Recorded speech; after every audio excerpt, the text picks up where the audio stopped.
Assalamualaikum warahmatullahi wabarakatuh. Halo semua, kami dari kelompok 5 ingin mempresentasikan hasil diskusi kami yang berjudul Spekulasi, Proyeksi, dan Bisnis dalam Islam. Sebelum kita masuk ke pembahasan, yuk kita kenalan dulu siapa saja sih anggotanya. Yang pertama saya sendiri, Agung Dwi Andara. Ahmad Rifai, Anis Rohmatus Syadiah, Anggita Faradila. Yuk kita simak pembahasan dari kelompok 5.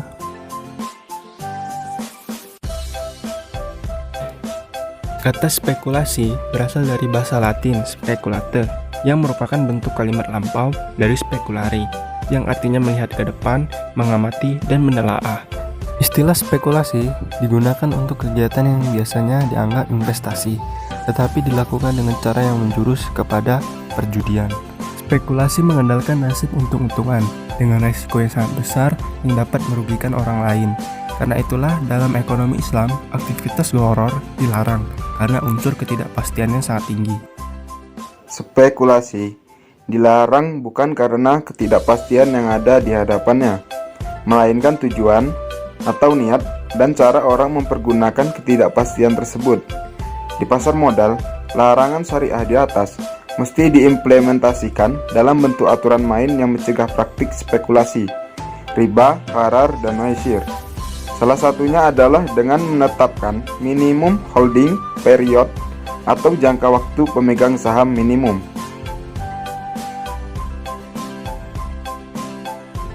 Proyeksi atau forecasting adalah ramalan atau estimasi terhadap keadaan di masa depan.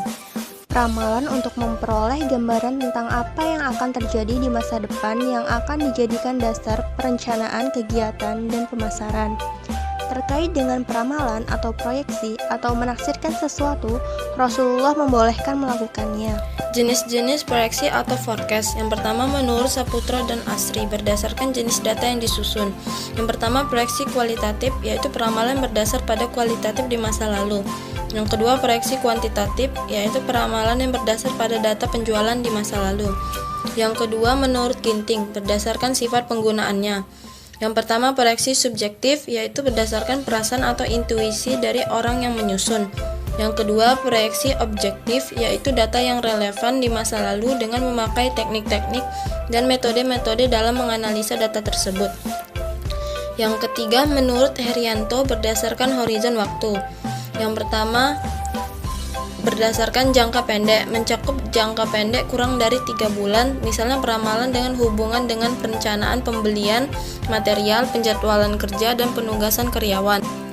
Yang kedua proyeksi jangka menengah, mencakup waktu antara 3-18 bulan, yaitu peramalan untuk perencanaan penjualan, perencanaan produksi, dan perencanaan tenaga kerja tidak tetap. Yang ketiga proyeksi jangka panjang, mencakup waktu lebih besar dari 18 bulan untuk peramalan yang diperkirakan dalam kaitannya dengan penanaman modal, perencanaan fasilitas, dan lain-lain. Tujuan dari proyeksi adalah untuk memproduksi agar prospek ekonomi dan aktivitas usaha menjadi pengaruh lingkungan. Adapun manfaat dari proyeksi yaitu satu sebagai alat bantu untuk merencanakan agar lebih efisien dan efektif. 2. Untuk menetapkan kebutuhan sumber daya pada masa yang akan datang. Dan 3. Untuk membuat keputusan yang tepat. Di dalam ilmu-ilmu sosial, segala sesuatu yang akan terjadi di masa yang akan datang tidak ada yang tahu secara pasti. Karena kejadian di masa yang akan datang penuh dengan risiko dan ketidakpastian. Untuk mengurangi risiko dan ketidakpastian di masa yang akan datang, maka diperlukan manajemen melakukan proyeksi, terutama proyeksi mengenai penjualan. Karena proyeksi penjualan sebagai dasar untuk menentukan rencana penjualan, di mana rencana penjualan ditentukan dengan memperhatikan proyeksi penjualan dan memperhatikan sumber daya yang dimiliki, maka akan terciptanya rencana-rencana yang lebih operasional dan akan yang lebih baik. Bisnis menurut Islam adalah suatu yang dihalalkan bahkan sangat dianjurkan oleh Islam. Islam memperbolehkan bisnis asalkan bukan hal-hal yang mengarah kepada riba, judi, penyediaan produk atau layanan yang mengandung barang-barang haram. Untuk itu, di balik bisnis menurut Islam yang dihalalkan, tentu saja ada etika dan manfaat yang dapat diperoleh.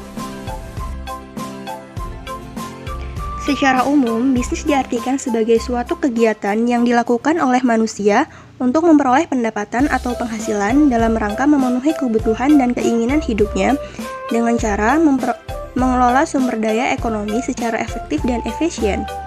Adapun, dalam Islam, bisnis dapat dipahami sebagai serangkaian aktivitas bisnis dalam berbagai bentuknya yang tidak dibatasi jumlah atau kuantitas kepemilikan hartanya, termasuk profitnya, namun dibatasi dalam cara perolehan dan pemberdaya gunaan hartanya, atau ada aturan halal dan haram dalam bisnis Islam. Bisnis dalam perspektif Islam pada hakikatnya tidak semata-mata bersifat material yang tujuannya hanya semata-mata mencari keuntungan duniawi, tetapi juga bersifat immaterial yang tujuannya mencari keuntungan dan kebahagiaan ukhrawi. Untuk itu, bisnis dalam Islam di samping harus dilakukan dengan cara profesional yang melibatkan ketelitian dan kecermatan dalam proses manajemen dan administrasi agar terhindar dari kerugian, ia juga harus terbebas dari unsur-unsur penipuan, kebohongan, riba, dan praktek-praktek lain yang dilarang oleh syariah. Menurut Muhammad Akram Khan, terdapat 3 model penting dalam organisasi bisnis menurut ekonomi Islam.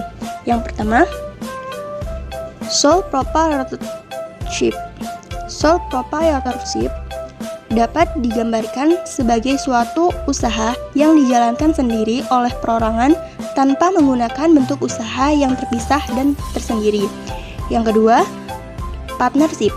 Partnership adalah hubungan antara 2 orang atau lebih untuk mendistribusikan keuntungan dari hasil usaha yang dijalankan oleh mereka. Dan yang ketiga, mudharabah. Mudharabah adalah bentuk kerjasama antara 2 atau lebih pihak di mana pemilik modal atau sahibul mal mempercayakan sejumlah modal kepada pengelola atau mudharib dengan suatu perjanjian di awal. Bentuk ini menegaskan kerjasama dengan kontribusi 100% modal dari pemilik modal atau sahibul mal dan keahlian dari pengelola atau mudharib. Terdapat perbedaan antara bisnis Islami dan konvensional. Dilihat dari tabel yang telah tersedia, terdapat banyak perbedaan antara bisnis Islami dan konvensional dilihat dari aspek-aspek yang sudah tertera dalam tabel. Yang pertama, aspek asas. Dalam bisnis Islam berlandaskan tauhid dan dalam bisnis konvensional berlandaskan sekularisme. Yang kedua, pada aspek motivasi.